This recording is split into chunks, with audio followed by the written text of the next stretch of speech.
Besh. Galit na galit nga rin ako eh. Di ba ma-power couple sila? Sobrang bagay nila. Captain ng football team, tapos president ng student council. Running for class salutatorian yung boy. Tapos si girl, cheer captain na title holder ng Miss St. Colette High.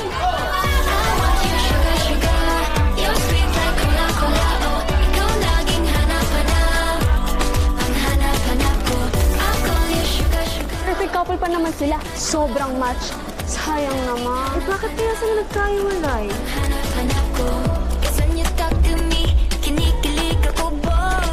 Grabe! Ang bilis talaga ng balita. Hina naman ni Shin. Okay, pinakawalan niya si Kay. Nauna pang malaman ng buong school yung tungkol sa breakup. Eh, ako ang best friend niya. Balita ko, kaya raw sila nag-break eh dahil dun sa transferee. Si Drake Palma. Drake Palma? Drake Palma? Drake Palma? Drake Palma? Drake Palma? Drake Palma? Drake Palma? Si Drake Palma, yung poging bigla na nagka-Miss Colette? Yes, si Drake Palma! Si Drake Palma? Mismo? At dahil sa chismis na yun, heto ako. Takbo ng takbo ng takbo. Sinusuyod ang school para hanapin ang man of the hour.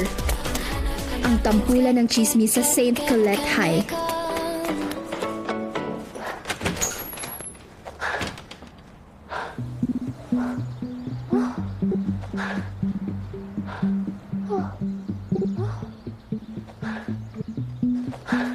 Ako nga pala si Alice, senior student. Naniniwala sa kasabihang, kung mahal mo, ibuhos mo. Todo, todo. At syempre, ibubuhos ko rin ang oras ko para hilumin ang sugatang puso ni my loves. Ang best friend kong si... Shin.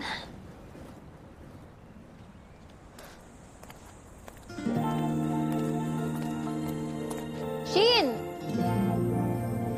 Sabi ko na nandito ka eh.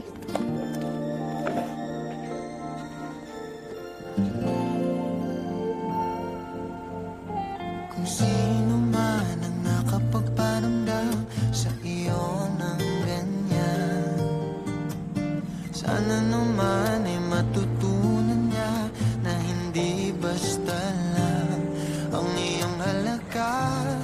Check na kami ni Kay. Para ganyanin ka. Alam ko. Ano mo alam? Kakabake lang namin kanina. Grabe si Kay, no? Nakakita nung na mas gwapo, pinalitan agad si Shin. Si Drake Palma? Sus! Mas pogi naman si Shin dun, no?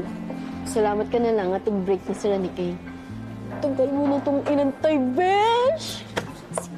Sige na nga, puntaan ko na si Shin. Panigurado nag-i-emote na yun. Siyempre, magaling ako eh. Tangang magpaka-emo. Hindi bagay sa'yo.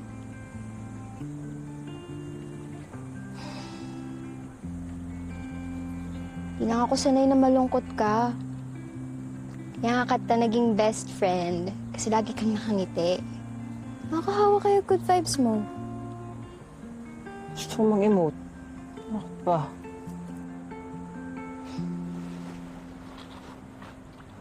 Oh, Ang gawin ko dyan. eyeliner! Di ba nagpapaka-emo ka? Sagarin mo na. Sumama mo talaga? Hindi ah, tinutulungan lang kita. Oh, gamitin. Please. Ikaw mo, hindi rin gamit. Di ka mahirap mahalin. Ano nangyari sa'yo? Ikaw ang pangarap. Ano? Seryoso? Ano nga? I want her back.